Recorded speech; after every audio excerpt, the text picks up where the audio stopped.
पिछले पार्ट में हमने देखा था कि लाइट साशा को ये एक्सप्लेन कर रहा था कि वह ये मास्क अपने चेहरे पर पड़े भयानक जलने के निशान छुपाने के लिए पहनता है, लेकिन साशा को इससे कोई फर्क नहीं पड़ता और वह बिना हिचकिचाहट उसके चेहरे पर एक थप्पड़ मार देती है, जिससे मास्क आसानी से गिर जाता है। इसके बाद हमें 5 मिनट पहले का सीन दिखाया जाता है, जहाँ साशा मार्केट में 2 एल्व्स लोगों के साथ घूम रही होती है। वो इन दोनों को इसलिए लाई होती है कि शायद ये उसे उस टावर तक पहुँचा सके, क्योंकि उन दोनों का लेवल 300 होता है। लेकिन वो सोच रही होती है कि ये दोनों तो पॉपुलर एडवेंचरर्स हैं, पर उसे पक्का नहीं पता कि ये काम आएंगे। लेकिन तभी मार्केट से गुजरते हुए साशा को लाइट की आवाज सुनाई देती है, जिससे उसके चेहरे का रंग तुरंत उड़ जाता है। साशा बिना देर किए उसकी तरफ बढ़ती है और लाइट को रुकने को कहती है। लाइट को पता था कि उसे सामना होने का थोड़ा बहुत मौका है, लेकिन ये इतनी जल्दी होगा ये उम्मीद नहीं था। वो कहता है पिछले 3 सालों में एक भी पल ऐसा नहीं गया जब वह ये भूल पाया हो कि साशा ने कैसे उसे बिट्रे किया, उसे नीचा दिखाया और अपनी स्मग इरिटेटिंग आवाज में उसे तड़पाया था। फिर भी लाइट जानता है कि वह अभी कुछ नहीं कर सकता, क्योंकि उसने 3 साल इंतजार किया है और ऐसे लोगों को सबक सिखाने के लिए सही समय और सही जगह होती है। अभी अल्टीमेट रिवेंज के लिए उसे अच्छे से बिहेव करना होगा, इवन तब भी जब साशा मास्क हटाने के लिए उसके चेहरे पर थप्पड़ मार देती है। नमूमू चिल्लाती है, लेकिन लाइट उसे चुप कराता है। फिर लाइट अपना हुडी निकालता है, जिसे देखकर साशा सरप्राइज और डिस्गस्टेड हो जाती है, क्योंकि उसका चेहरा बिल्कुल वही हिडियस बर्न मार्क्स के साथ दिखता है जैसा उसने कहा था। साशा तुरंत पीछे हट जाती है, पूरी तरह घिनाते हुए। फिर वो उससे कहती है कि वो अपना हॉरिबल चेहरा तुरंत ढक ले। फिर लाइट मास्क उठा लेता है, जबकि साशा घिन महसूस करते हुए वहाँ से जाने लगती है और जाते जाते कहती है कि ऐसे चेहरे के साथ तो तुम्हें मर ही जाना चाहिए। नमूमू गुस्सा रोकने की कोशिश करती है, लेकिन लाइट खुश दिखता है और कहता है कि फूल्स मास्क से बनाए गए इल्यूजनरी बर्न स्कार्स ने बहुत अच्छे से काम किया। वह नमूमू और गोल्ड दोनों का धन्यवाद करता है कि उन्होंने बीच में दखल नहीं दिया। गोल्ड कहता है कि कसम से क्या ही दिमाग का दही करने वाली घटिया औरत है। लाइट भी उसकी बात से सहमत होता है और कहता है कि मुझे अभी भी उन 3 साल पहले की बात सोचकर गुस्सा आता है, जब मैं इतना बेवकूफ था कि ये समझ ही नहीं पाया कि वो कितनी घटिया औरत है। इसके बाद तीनों जंगल की तरफ बढ़ते हैं, लेकिन उन्हें वहीं 2 एल्व्स पीछा करते हुए मिलते हैं, जो शायद बदला लेने आए हैं। लाइट उन्हें कामली वार्न करता है कि पीछा करना बंद कर दें, नहीं तो उनकी जान चली जाएगी।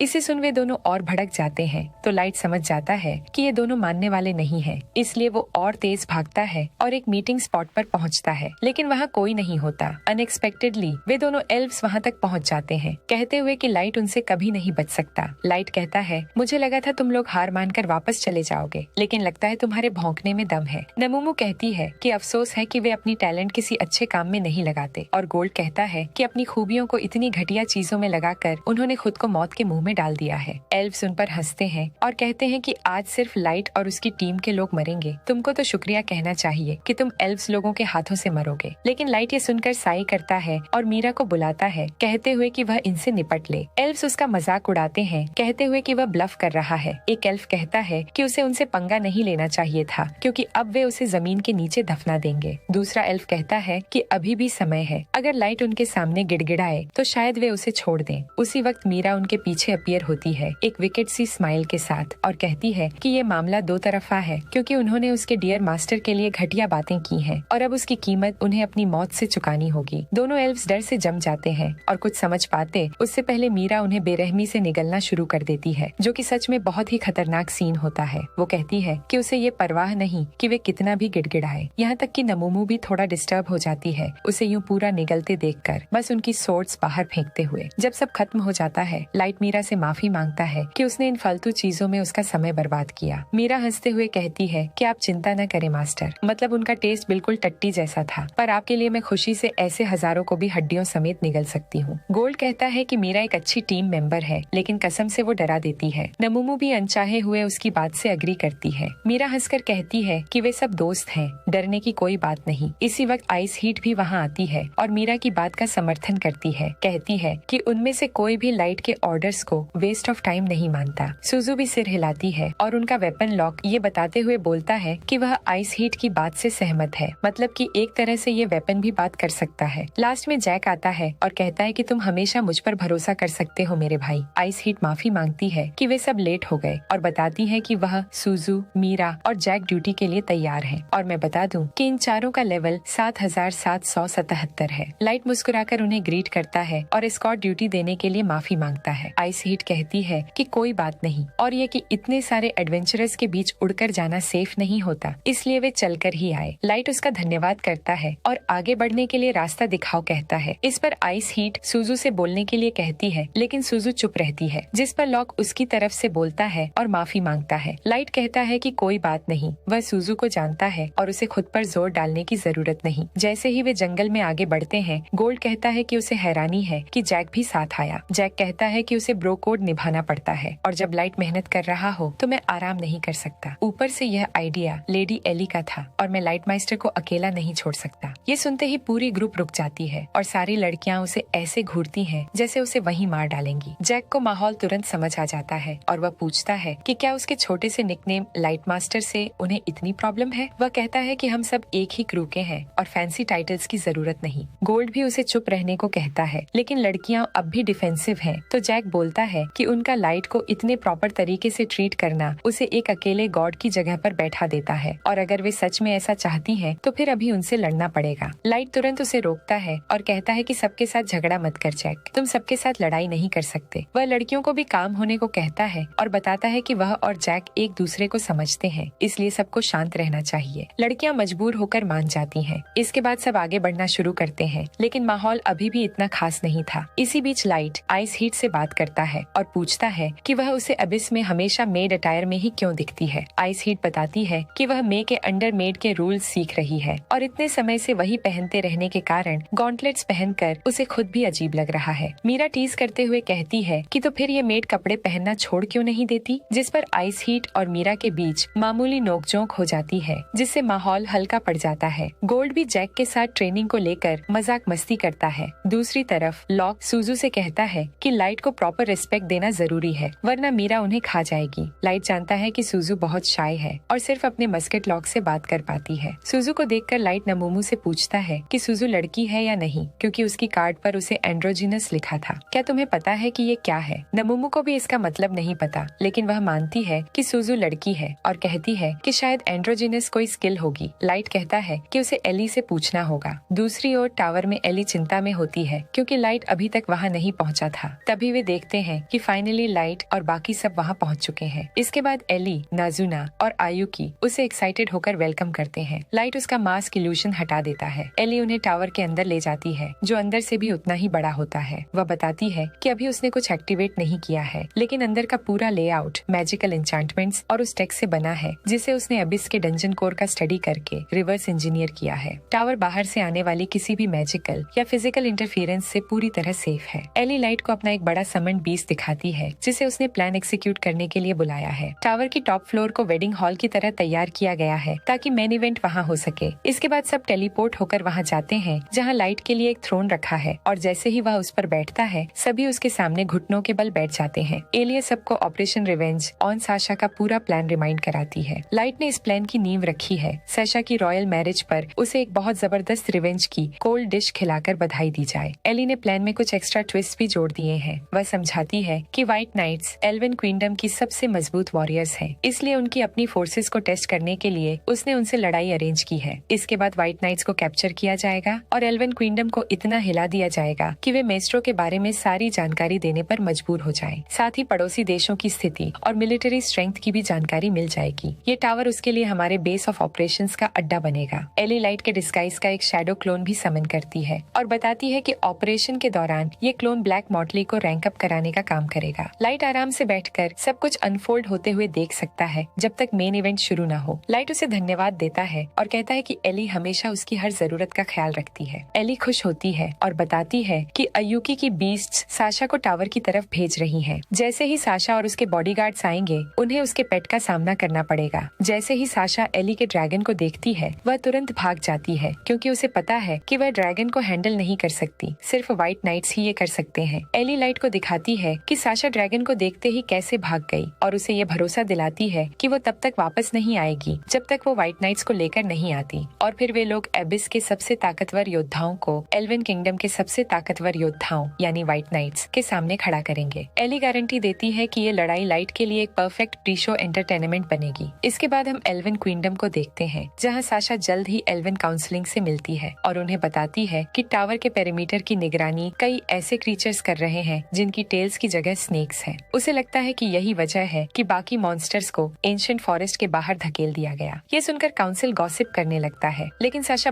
बताती है कि टावर के अंदर एक ड्रैगन घोंसला बनाए बैठा हुआ है, जिसे सुनकर कोई भी एल्फ इस बात पर यकीन नहीं कर पाता, क्योंकि इतना शक्तिशाली क्रीचर वहाँ होना पूरे क्वीनडम का अंत साबित हो सकता है। साशा बेताबी से उन्हें यकीन दिलाती है कि वो सच कह रही है, क्योंकि वो अपने लोगों के प्रति डर और चिंता के कारण खुद इन्वेस्टिगेशन करने गई थी। चांसलर बताता है कि हाल ही में उन्हें एक सिमिलर रिपोर्ट मिली थी जो ब्लैक मॉटली ने भेजी थी, वही पार्टी जिसने एक सर्टेन नाइटहुड के बेवकूफ एक्स मेंबर के हेनस क्राइम्स को सामने लाया था। अपने साथियों के लिए चिंता करते हुए साशा ने कैप्टन के कहने पर जान जोखिम में डालकर ये इंटेल इकट्ठा किया था। अब समय आ गया है कि कार्रवाई की जाए। दबाव बढ़ते देख हार्डी के पास कोई और ऑप्शन नहीं बचता और वो मान जाता है कि वो व्हाइट नाइट्स को लीड करेगा ताकि ड्रैगन को मारा जा सके और इस टावर के पीछे का रहस्य हमेशा के लिए खत्म किया जा सके। लेकिन साशा उन्हें लाइट तक पहुंचने नहीं दे सकती, इसलिए मीटिंग के बाद वो चांसलर से बात करती है और व्हाइट नाइट्स के साथ जाकर ड्रैगन को मारने के मिशन में शामिल होने की अनुमति मांगती है। चांसलर उसे चिंता न करने को कहते हैं, क्योंकि वो शुरू से ही चाहता था कि साशा भी मिशन में जाए। उसकी बहादुरी की सराहना भी की जानी चाहिए। साशा उसको थैंक्स बोलती है और सोचती है कि फाइनली अब मैं उस लाइट को सबक दे सकती हूँ। लेकिन तभी चांसलर फैसले के साथ एक शर्त भी जोड़ देता है। वो कहता है कि उसे अपने पिता की कलेक्शन से एक खास चीज उधार ले जानी होगी। उसके बिना उसके लेवल के किसी भी व्यक्ति का वहाँ जाना व्हाइट नाइट्स के लिए बोझ बन सकता है। ये समझते ही साशा अपने पिता के पास जाती है और उनसे एक फेवर मांगती है। अगले दिन साशा व्हाइट नाइट से मिलती है। हार्डी सबको प्लान याद दिलाता है। वे फॉरेस्ट में एंटर होंगे और साशा के डायरेक्शंस का पालन करते हुए टावर तक जल्दी पहुंचेंगे। शार्पहेड पूछता है कि क्या साशा वाकई इसके लिए तैयार है, क्योंकि वो नहीं चाहता कि वो बीच रास्ते में डरकर पीछे हट जाए। साशा उनसे ट्रस्ट करने को कहती है, क्योंकि वो उन्हें सेफली टावर के बेस तक पहुंचा सकती है। मिखेल उन्हें याद दिलाता है कि साशा लेवल 500 है, इसलिए वो यकीन से कह सकता है कि साशा खुद को संभाल सकती है और अगर हालात खराब हुए तो वो उसे प्रोटेक्ट कर लेगा। शार्पहेड मजबूर होकर मान जाता है, लेकिन निया और किया गॉसिप शुरू कर देते हैं कि चांसलर के कहने पर साशा को मिशन में शामिल किया गया है। निया बताता है कि उसने सुना है साशा अपने परिवार की ट्रेजरी से कोई आइटम भी लेकर आई है। किया कहती है कि ये सब वाइस कैप्टन और चांसलर की नजदीकी की वजह से हुआ है। शार्पहेड उनकी बातें सुन लेता है और आह भरते हुए कहता है कि काश ये लोग अपनी पॉलिटिकल गार्बेज को फील्ड मिशंस में न घसीटते। फॉरेस्ट में दाखिल होते ही एली लाइट को बताती है कि सब कुछ प्लान के हिसाब से चल रहा है। लाइट उससे पूछता है कि साशा कैसी है। एली जूम करके उसे दिखाती है और बताती है कि वो बहुत मेहनत कर रही है। लाइट एली की तारीफ करता है, क्योंकि अब तक हर चीज स्मूथ चल रही है और एली उसे कभी निराश नहीं करती। लाइट के हाथ एक्साइटमेंट से कांप रहे हैं, क्योंकि वो इंतजार नहीं कर पा रहा कि साशा यहाँ पहुंचकर कैसी ट्विस्टेड फेस एक्सप्रेशन बनाएगी। जैसे जैसे वे जंगल में आगे बढ़ते हैं, शार्पहेड साशा से पूछता है कि क्या वो यकीन से कह सकती है कि ये रास्ता सही है, क्योंकि काफी देर हो चुकी है। साशा उसे भरोसा दिलाती है कि उसने आते समय रास्ते पर निशान लगाए थे। जैसे ही उसे एक निशान दिखता है, वो उसकी तरफ दौड़ती है, लेकिन पेड़ की जड़ से ठोकर खाकर गिर जाती है। तभी मिखेल तुरंत उसे पकड़ लेता है और कहता है कि उसे सावधान रहना चाहिए। उसे पता है कि समय कम है, लेकिन वो नहीं चाहता कि साशा को चोट पहुंचे। साशा उसकी इस देखभाल पर पूरी तरह पिघल जाती है, जबकि शार्पहेड घिन से भरकर कहता है कि इन दोनों के बीच सब कुछ अच्छा चल रहा है। आखिरकार जब वे टावर तक पहुंचते हैं, उनको यकीन नहीं होता कि टावर इतना बड़ा है। इधर मिखेल साशा को यहाँ पहुँचाने पर धन्यवाद कह रहा होता है। तभी टावर से बहुत सारे हेल हाउंड्स निकलने लगते हैं। शार्पहेड कैप्टन से पूछता है कि अब प्लान क्या है। वो अकेले इतने सारे मॉन्स्टर्स को नहीं संभाल सकता, लेकिन वो दुश्मनों की संख्या कम करके आगे बढ़ सकता है। हार्डी इस आइडिया को रिजेक्ट कर देता है, कहता है कि उनकी फर्स्ट प्रायोरिटी ड्रैगन है, इसलिए उन्हें जितनी लड़ाइयों को अवॉइड किया जा सके करना चाहिए। इसके अलावा अब एडवेंचरर्स द्वारा लॉन्च किए जाने वाले डाइवर्शन का समय भी हो चुका है। जैसे ही वो ये कहता है, दूर से 2 एक्सप्लोजन्स की आवाज आती है और 20 उसी दिशा में भाग जाते हैं। हार्डी साशा से पूछता है कि क्या इतने ही मॉन्स्टर्स तुमने देखे थे, जिस पर साशा हाँ में जवाब देती है। हार्डी उन्हें वार्न करता है कि ड्रैगन के अलावा भी कई मॉन्स्टर्स अंदर हो सकते हैं, इसलिए उन्हें सतर्क रहना होगा। तभी हार्डी एक साइलेंट स्पेल कास्ट करता है, जिससे पूरे मेंबर्स के चारों ओर एक बैरियर बन जाता है। साशा शॉक्ड रह जाती है, क्योंकि वो कुछ भी नहीं सुन सकती, न अपनी हार्ट बीट, न अपनी ब्रीथिंग, सिर्फ भयानक सन्नाटा। वो जानती है कि ये किसी भी नॉर्मल इंसान को कुछ ही मिनटों में पागल कर सकता है। यही वो रेयर स्किल है जिसकी वजह से हार्डी को हार्डी द साइलेंट कहा जाता है। टाइम वेस्ट किए बिना सब टावर में घुस जाते हैं। सब कुछ साशा के प्लान के हिसाब से चल रहा है और अब उसे लाइट को ढूंढकर खत्म करना है, लेकिन उसे अंदाजा भी नहीं कि वो एक ट्रैप में फंस चुकी है। एली लाइट को बताती है कि अब समय आ गया है ताकि वो इस वक्त का मजा ले सके। लाइट मुस्कुराता है और कहता है कि एली का कॉन्फिडेंस कभी नहीं डगमगाता। एली भी मानती है कि ये मेन कोर्स आने से पहले एक टेस्टी एपेटाइजर साबित होगा। लाइट आराम से बैठकर एली की लाइव ट्रांसमिशन देखने लगता है। वह देखता है कि व्हाइट नाइट्स पूरी कॉन्फिडेंस से टावर में घुस रहे हैं, ये सोचकर कि हार्डी के साइलेंट स्पेल की वजह से कोई उन्हें डिटेक्ट नहीं कर पाएगा। लेकिन कोई भी नहीं देख पाता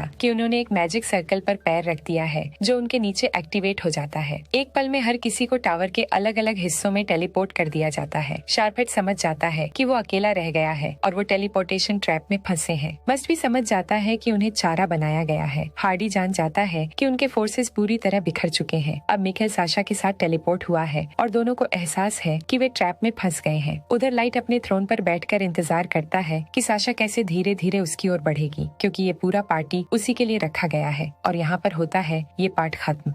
वीडियो कैसा लगा कमेंट में जरूर बताना और मिलते हैं अगले न्यू वीडियो के साथ।